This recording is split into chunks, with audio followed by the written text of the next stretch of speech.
अम्मी आपकी चाय। वैसे अम्मी बहुत थकावट हो गई। हाँ, लेकिन खैर से सब ठीक ठाक हो गया। अम्मी ये सेट आपने भाभी को नहीं दिया? ये तो बहुत शौक से भाई ने उनके लिए बनवाया था। और उतने ही शौक से तेरी माँ ने तेरे लिए रख लिया। भाई की कमाई पे बहन का भी तो हक होना चाहिए। हाँ वो तो ठीक है, लेकिन जिसके लिए बनवाया है उसको देना चाहिए। बरखुरदार ने अपनी बीवी के लिए और बहुत कुछ बनवाया। अरे बिन बाप की बहन के लिए अभी एहसास न दिलाया ना, तो फिर वो अपनी जिम्मेदारियों से हमेशा दस्तबरदार होता रहेगा। हाँ अम्मी ये तो आप ठीक कह रही हैं। और वैसे भी ना भाभी आ जाने के बाद ना भाई भाई नहीं रहते। जब तक तेरी माँ जिंदा है ना, तेरा भाई भी रहेगा और भाभी भी। तू बस देखती जा। अच्छा अम्मी अब चाय ठंडी हो रही, जल्दी से पी लें। ये संभाल के रख देना। अच्छा हाँ ठीक है। माशाल्लाह माशाल्लाह, आज पूरी महफिल में तुम्हारे और फैजान की जोड़ी के चर्चे थे। वो भाई सुबह मासी आएगी ना, उसे दे देना। अरे अम्मी आप यहाँ बैठी हैं और मेहमान सारे नीचे आपका इंतजार कर रहे हैं। अरे ओहो भाभी, आपने तो आते ही अम्मी से खिदमतें करवानी शुरू कर दी। नहीं नहीं रहने दीजिए।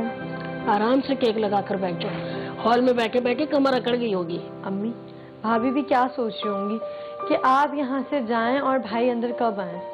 नहीं नहीं आंटी, ऐसी कोई बात नहीं है। आंटी नहीं अम्मी। अरे बेटा ये सब जरूरी है।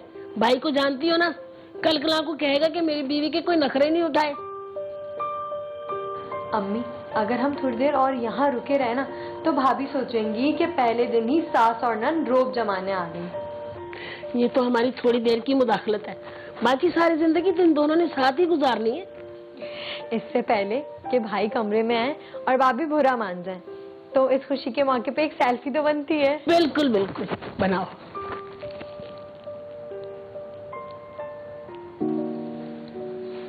भाई कहाँ जा रहे हैं आप? तो अंदर। इधर आ, मेरे पास आके बैठ। अरे आजा बेटा, तेरी माँ हार्ट पेशेंट है, मेरे पास बैठ। भाई आपको पता है अम्मी ने इतनी भाग दौड़ की है आपकी शादी के लिए। हाँ तुम जो बैठी रही हो, इसीलिए तो मेरी माँ ने मेरे लिए इतनी भाग दौड़ की है। देख बेटा, जवेरिया इस घर में नहीं है, लेकिन तू तो पुराना है ना, इस घर के रस्म रिवाज तो जानता है ना। शादी के अगले दिन दुल्हन खाना बनाती है। अरे अम्मी बेफिक्र हो जा, जवेरिया प्रोफेशनल शेफ है, ऐसा खाना बनाएगी कि सब उंगलियां चाटते रह जाएंगी। क्यों, अम्मी के बनाए हुए हाथ का खाना क्या उंगलियां चाटने के काबिल नहीं होता?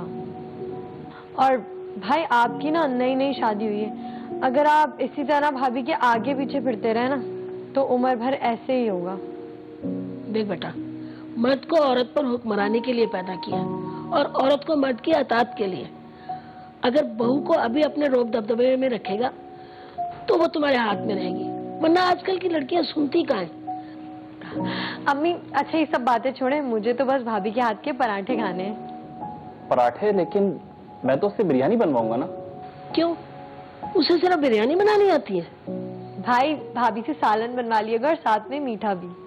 और बेटा तू अच्छी तरह से जानता है अपने रस्म रिवाज को, नई दुल्हन के पहले हाथ का खाना पूरे रिश्तेदारों में बंटता है। फैमिली में जो इंटरेक्शन है सास और बहू का, उसमें भी हमें नज़र आता है कि वो सास की डोमिनेंस रहती है, जबकि इस्लाम तो बहुत प्यारा मज़हब है। इसकी जो टीचिंग्स हैं, इसकी जो गाइडलाइंस हैं, वो तो हमें एक यूनिट की तरह रहने का सबक देती हैं। लेकिन अनफॉर्चुनेटली जो चीज़ें हमने देखी हैं, सदियों से देखते आए हैं, सालों से देखते आए हैं, वही चीज़ें अभी भी ट्रैवल कर रही हैं।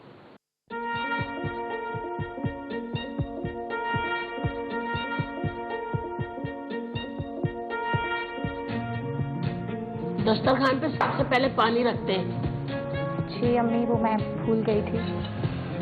शक्ल और खुशबू से तो बहुत ज्यादा अच्छा लग रहा है, खाने में तो इससे भी ज्यादा मजे का होगा। सूरत और सीरत में बड़ा फर्क होता है बेटा। वक्त के साथ साथ तुम्हें इस घर के माहौल का और सबके जायके का आइडिया हो जाएगा, और फिर तुम देखना कैसे सबके दिलों में घर करोगी। क्योंकि दिल का रास्ता पेट से होकर गुजरता है।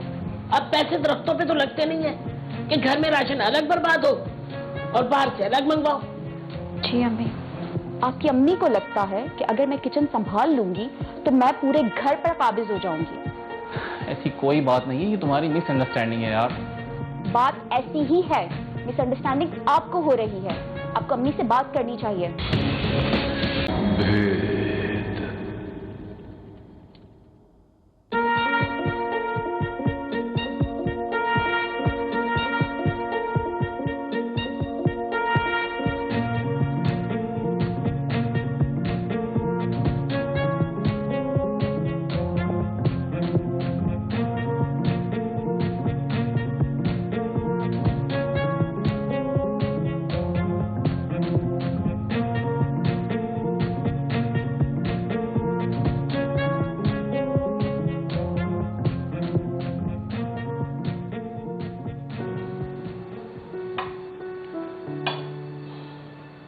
दस्तरखान पे सबसे पहले पानी रखते हैं। जी अम्मी, वो मैं भूल गई थी। वाह भाई, शक्ल और खुशबू से तो बहुत ज्यादा अच्छा लग रहा है। खाने में तो इससे भी ज्यादा मजे का होगा। सूरत और सीरत में बड़ा फर्क होता है बेटा। हाँ भाई, कभी भी बुक का कवर देख के उसे जज नहीं करना चाहिए। क्या पता कहानी वैसी ना हो जैसी आपने सोची है, वरना सारा मजा खराब हो जाता है। पहले खाना खा ले, फिर खाने पे बातें भी कर लेंगे।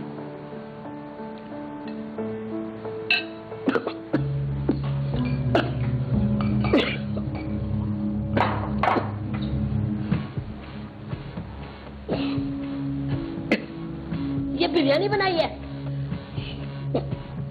ज्यादा गोश्त वाली बिरयानी तो सुनी थी, इतनी ज्यादा मिर्चों वाली बिरयानी।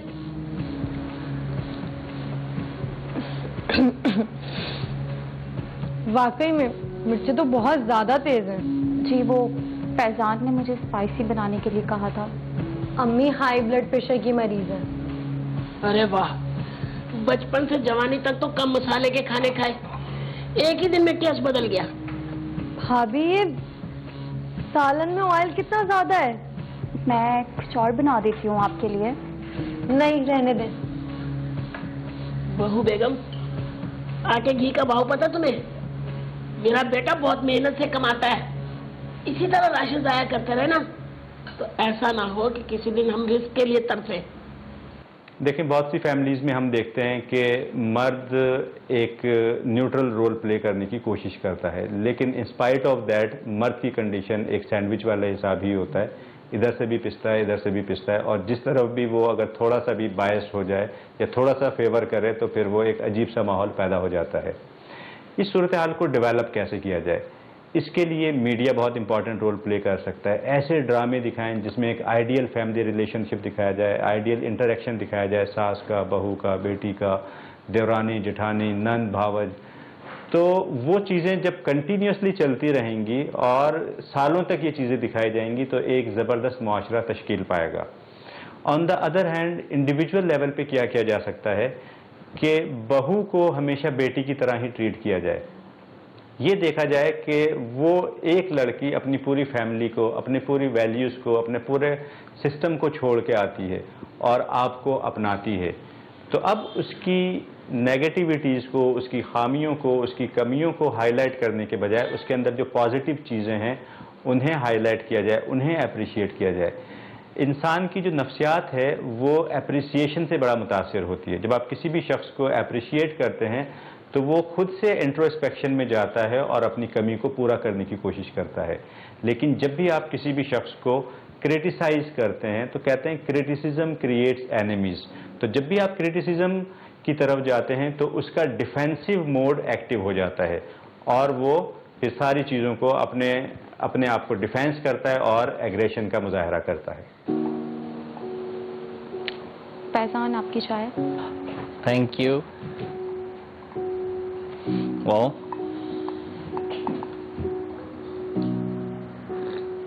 आपको खाना पसंद नहीं आया क्या? अरे आया ना, बहुत मजे का था। लेकिन जब आपकी अम्मी खाने की बुराई कर रही थी तो आपने तो कुछ भी नहीं कहा। अरे यार, हार्ट पेशेंट है अम्मी। शादी की भाग दौड़ में ना तो वो दवाइयाँ वक्त पर ले सकी और ना आराम कर सकी, इसलिए बस थोड़ी चिड़चिड़ी हो गई। अम्मी गुस्से की थोड़ी तेज जरूर है, लेकिन दिल की बहुत अच्छी। लेकिन दिल में घुसकर किसने देखा है फैजान? इसका मतलब ये तो नहीं ना कि वो दिल आज़ारी करें। आप तो जानते हैं कि सब कुछ मैंने कितना दिल से बनाया था। देखो, तुम्हें खुद को और उन्हें थोड़ा वक्त देना चाहिए। वक्त के साथ साथ तुम्हें इस घर के माहौल का और सबके जायके का आइडिया हो जाएगा, और फिर तुम देखना कैसे सबके दिलों में घर करोगी। क्योंकि दिल का रास्ता पेट से होकर गुजरता है। एक प्रोफेशनल शेफ हूँ, सब जानती हूँ मैं। अच्छा चलो भाई, अब रात के खाने का वक्त हो गया है। जरा भी देर हो गई तो अम्मी ने कमरे का रास्ता ले लेना और फिर आपका सारा प्रोफेशनलिज्म निकाल देना। मैं बनाती हूँ जाके।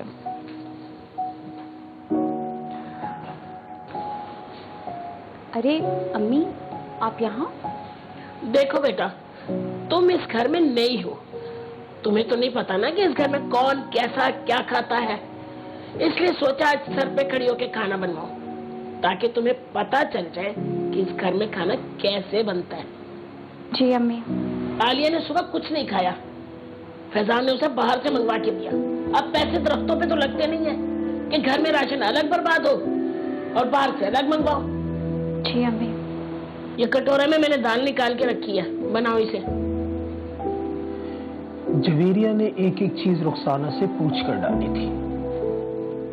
मसाले निकालो इस कैबिनेट में। एक प्रोफेशनल शेफ को ऐसा लग रहा था जैसे आज वो पहली बार हंडिया बना रही है। नमक कम डालना। अच्छा, ये हल्दी रखी है, हल्दी लो। हर चीज बतानी पड़ रही है। कम डालना गरम मसाला, और घी भी कम डालना, बहुत ज्यादा डालती हो तुम। सलाद के लिए प्याज काटते हुए आंखों से पानी के साथ साथ आंसू भी बह रहे थे।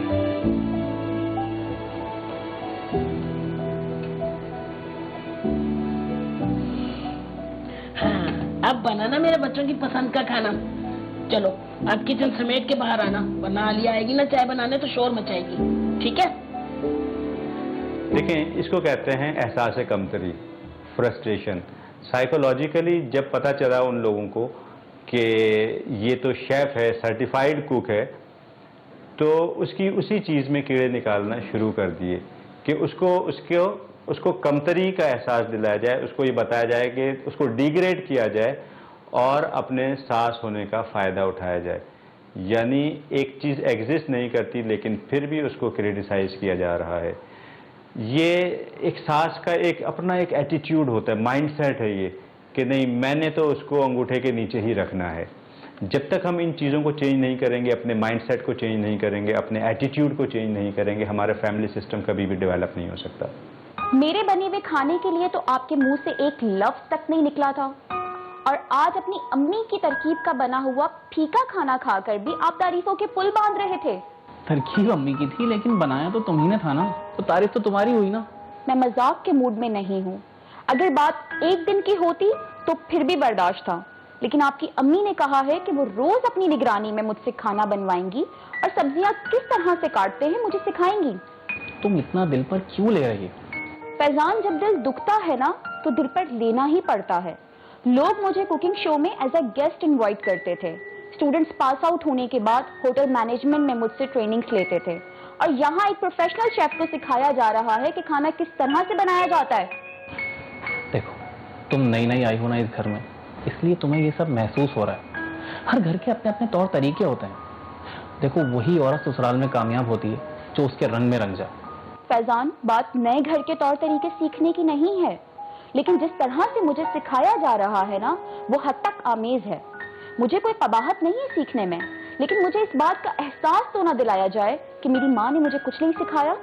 ये सब तुम्हारा वहम है, ऐसी कोई बात नहीं है।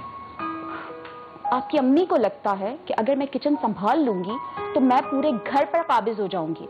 ऐसी कोई बात नहीं है, ये तुम्हारी मिसअंडरस्टैंडिंग है यार। बात ऐसी ही है, मिसअंडरस्टैंडिंग आपको हो रही है। आपको अम्मी से बात करनी चाहिए। देखो जवेरिया, हमारी नई नई शादी है और मैं घर में लड़ाई झगड़ा नहीं चाहता। तो मैंने कब कहा है आपसे कि आप लड़ाई झगड़ा करें? लेकिन मेरी हिमायत में आप दो बोल तो बोल सकते हैं ना। देखो जवेरिया, मैंने पहले भी कहा है और मैं फिर से कह रहा हूँ, अगर आज तुम इन छोटी छोटी बातों को इग्नोर करोगी तो हमेशा सुखी रहोगी, और अगर आज तुम इन छोटी छोटी बातों को दिल पर लोगी तो आगे जाकर परेशानी हमें ही होगी। कहते हैं कि अगर सास बहू से वही रवैया रखे जो दामाद से रखती है तो हर घर जन्नत बन जाएगा। तो पता ही चलता है कि हमारे यहाँ ये दोहरा म्यार है। दामाद को अलग तरीके से ट्रीट किया जाता है और बहू को अलग तरीके से ट्रीट किया जाता है। और अगर अपनी बेटी कोई गलती करे तो उसको छुपा दिया जाता है, उसको मैनिपुलेट कर दिया जाता है, और अगर बहू कोई गलती करे तो उसको हाईलाइट किया जाता है। बेसिकली ये वो सारा ईयर्स ओल्ड जो हमारा माइंड सेट है उसी की वजह से ये चीज़ें चल रही हैं और उसके नतीजे में ये सफरिंग्स होती हैं। अम्मी, अम्मी, कितनी बार मैंने आपसे कहा काम वाली से मेरे कपड़े मत धुलवाया करें। क्या हो गया? क्यों गुस्से में मुंह से आग निकाल रही है? ये एक ही काम मैंने तेरे सर पे खड़े होके नहीं करवाया तो ये मसला हो गया। काम चोरी की हद है कसम से। अब क्या क्या सिखाऊं मैं तुम्हें? मैं घर बैठे बैठे बोर हो जाती हूँ फैजान, क्या मैं फिर से अपना काम स्टार्ट कर सकती हूँ? देखो जवेरिया, इसकी इजाज़त तो तुम्हें अम्मी से ही लेनी पड़ेगी, और अगर अम्मी को कोई हर्ज नहीं तो मुझे भी कोई हर्ज नहीं। मैं पूछ लूँ फिर अम्मी से? हाँ जाओ, मगर खाली हाथ ना जाना, चाय लेती जाना, क्योंकि दिल का रास्ता पेट से होके गुजर। ग्रेट।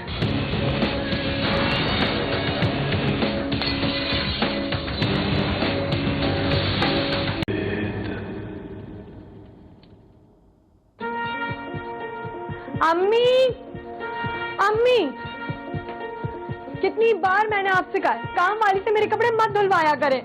क्या हो गया? क्यों गुस्से में मुंह से आग निकाल रही है? नया दुपट्टा था मेरा, सारे कपड़ों के साथ मिलकर धो दिया, खराब कर दिया। जवेरिया, जवेरिया,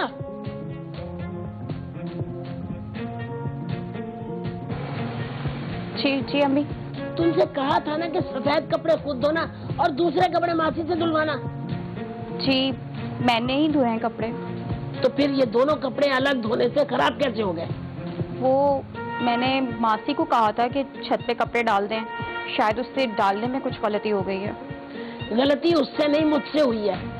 ये एक ही काम मैंने तेरे सर पे खड़े होके नहीं करवाया तो ये मसला हो गया। काम चोरी की हद है कसम से।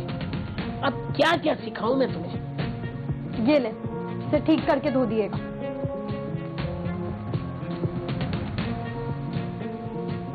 अब जाओ यहाँ से। खड़ी खड़ी मुंह देख रही है मेरा।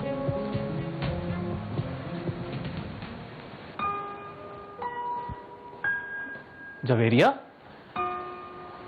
क्या हुआ? क्यों रो रही हो तुम? देखो जवेरिया, मैंने पहले भी कहा और मैं फिर से कहता हूं, अगर आज तुम इन छोटी छोटी बातों को इग्नोर करोगे तो हमेशा सुखी रहोगे, और अगर आज तुम इन छोटी छोटी बातों को दिल पर लोगे तो आगे जाकर परेशानी हमें ही होगी। क्या हुआ? क्यों रो रही हो? अरे कुछ नहीं, वो बस अम्मी और बहन की याद आ रही थी। अरे तो तुम आलिया को अपनी बहन समझकर उसके साथ वक्त गुजार लिया करो। और देखो, अम्मी की छोटी छोटी बातें अपनी अम्मी समझकर इग्नोर कर दिया करो। देखना एक दिन सब कुछ ठीक हो जाएगा। मैं घर बैठे बैठे बोर हो जाती हूँ फैजान, क्या मैं फिर से अपना काम स्टार्ट कर सकती हूँ? देखो जवेरिया, इसकी इजाज़त तो तुम्हें अम्मी से ही लेनी पड़ेगी, और अगर अम्मी को कोई हर्ज नहीं तो मुझे भी कोई हर्ज नहीं। मैं पूछ लूँ फिर अम्मी से? हाँ जाओ, मगर खाली हाथ ना जाना, चाय लेती जाना, क्योंकि दिल का रास्ता पेट से होके गुजरता है। ग्रेट। जाओ पूछ लो जाए।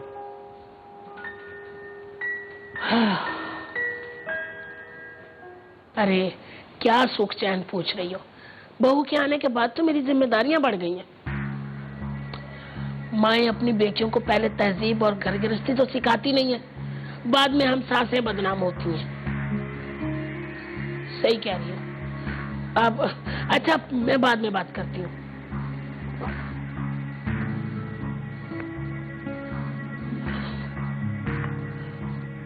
कुछ कहना चाह रही हो? जी अम्मी, वो दरअसल शादी को काफ़ी दिन हो गए हैं और घर में कुछ खास करने को होता भी नहीं है, तो जिस होटल में मैं ट्रेनिंग दिया करती थी वो मुझे दोबारा से ज्वाइन करने का कह रहे थे। देख बीबी, फैजान की शादी मैंने उसका घर आबाद करने के लिए की है, और जो लड़कियां घर संभालती नहीं है, बाहर नौकरियां संभालने निकलती ना, उनके घर आबाद नहीं बर्बाद होते हैं। जी अम्मी, आप ठीक कह रही हैं। और घर चलाना मर्द की जिम्मेदारी है और घर संभालना औरत की, और जो औरतें घर नहीं संभालती उनके घर बचते भी नहीं है। जी समझ गई। अरे मैंने अपने और फैजान के सुकून के लिए शादी की थी ये, अब शादी के बाद भी फैजान को कमारों जैसी जिंदगी और मुझे मुलाजमों जैसी गुजारनी पड़ेगी, तो फिर क्या फायदा बहू को घर में रखने का? जी इधर आओ, ये पकड़ो अपनी सड़ी हुई चाय। न दूध है न पत्ती। क्या क्या सिखाऊं मैं तुम्हें? माँ की भी कोई जिम्मेदारी होती है। और हाँ, आलिया को शाम को रिश्ते वाले देखने आ रहे हैं। फैजान को फोन कर दो कि बाहर से ही कुछ लेता है। तुम्हारे हाथ की चाय पियेंगे तो भाग ही जाएंगे। जी अम्मी।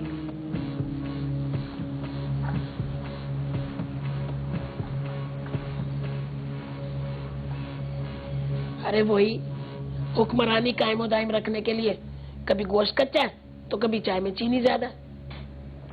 अम्मी यही तो मकाफात अमल है, हम जो बोते हैं वही काटते हैं। क्या मतलब है तुम्हारा? वैसे तो ख़वातीन मर्दों से हुकूक लेने के लिए पिछली 1 दिहाई से मुख्तलिफ किस्म के एहतजाजों में मसरूफ़, लेकिन जब उनकी अपनी बारी आती है इख्तियारात मुंतकिल करने की तो वो खुद भी इंसाफ नहीं कर पाते।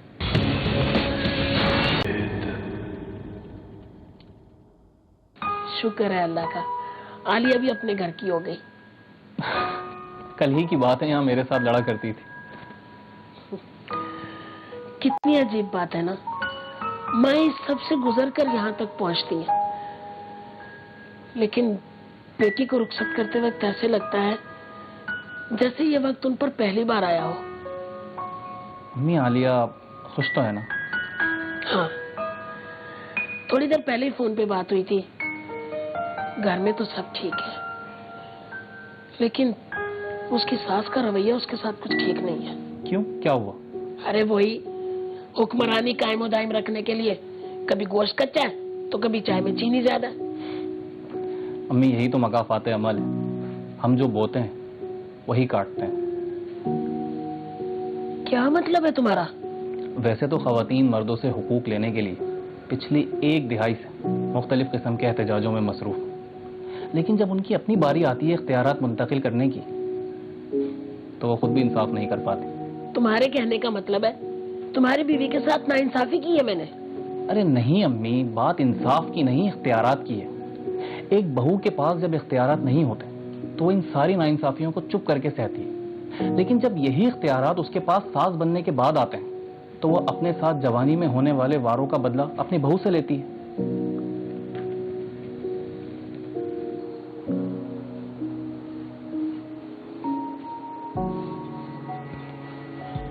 बेटा मुझे माफ कर दे। अरे अम्मी आप ये क्या कर रही हैं? प्लीज मुझे गुनहगार ना करें। गुनाहगार तो मैं हूँ जो तुझसे ऐसा सलूक करती रही। अगर हर सास बहू को अपनी बेटी समझे तो बहू भी सास को माँ का दर्जा दे। वक्त और ज़माना बहुत बदल गया है अम्मी, और वक्त के साथ साथ हमें भी बदलना चाहिए। बहैसियत कौम हमें अपने रवैयों में मस्बत तब्दीली लाने की ज़रूरत है। आज आलिया अपने खावन के साथ खाने पे आ रही है और तुम आज अपनी पसंद से अपनी मर्जी का खाना बनाना। तुझे मैं इस घर की मालकिन बनाकर लाई थी, आज से इस घर पे तेरी हुक्मरानी। अम्मी आप हमारी बड़ी हैं और हमें हुक्मरानी नहीं, सिर्फ और सिर्फ आपका प्यार और आपका साथ चाहिए। इंसान को अल्फाज नहीं लहजे मार देते हैं, और जो काम नरमी से हो सकता है उसे तलखी से कहने की भला क्या ज़रूरत है। बेटा तो बेटा है, शादी से पहले भी और बाद में भी, तो फिर ये अदम तहफ़्फ़ुज़ क्यों? देखिए, अल्लाह ताला ने दुनिया में ज़बरदस्त तरीके से सारी चीज़ों को वाज़े कर दिया। कुरान पाक एक ज़ाब्ता हयात है, इसमें तमाम चीज़ों को बयान कर दिया। बाकी जो चीज़ें नहीं बयान की गई वो हुज़ूर पाक सल्लल्लाहु अलैहि वसल्लम की अहादीस मुबारका और सीरत नबवी से हमें मिल जाती हैं। अब अगर इससे ज़रा सा भी आप दाएँ बाएँ चलेंगे तो प्रॉब्लम्स क्रिएट होंगी। आप अपने लिए बेहतर सब अच्छी चीज़ों का इंतखाब करो और दूसरे घर वालों के लिए वो चीज़ों का इंतखाब ना करो। आप बेटी से तो बहुत मोहब्बत से मिलो और बहू को हमेशा क्रिटिसाइज़ करते रहो, तो फिर वो चीज़ें यानी जो आपके नेगेटिव एक्शंस हैं वो आपके अकाउंट में जमा होते रहते हैं और फिर एक टाइम आता है कि वो बाउंस बैक होते हैं। और वो टाइम की सूरत में आता है कि अगर आप किसी की बेटी के साथ बुरा करते हो तो फिर वही चीज़ें आपकी बेटी के साथ भी होना शुरू हो जाती हैं, जिसको हम मकाफात अमल कहते हैं। And this is the way how nature reminds you. जब नेचर का अलार्मिंग सिस्टम बजता है यानी मकाफात अमल होता है, तो फिर हम रियलाइज़ करते हैं कि यार हमने तो उसके साथ बहुत बुरा किया, हमने तो उसके साथ बहुत ज़्यादती की। फिर हम माफ़ी तलाफ़ी की तरफ जाते हैं, लेकिन जब तक डैमेज हो चुका होता है। तो in order to avoid that damage, पहले से ही हमें हर इंसान के साथ अच्छे से अच्छा करना चाहिए।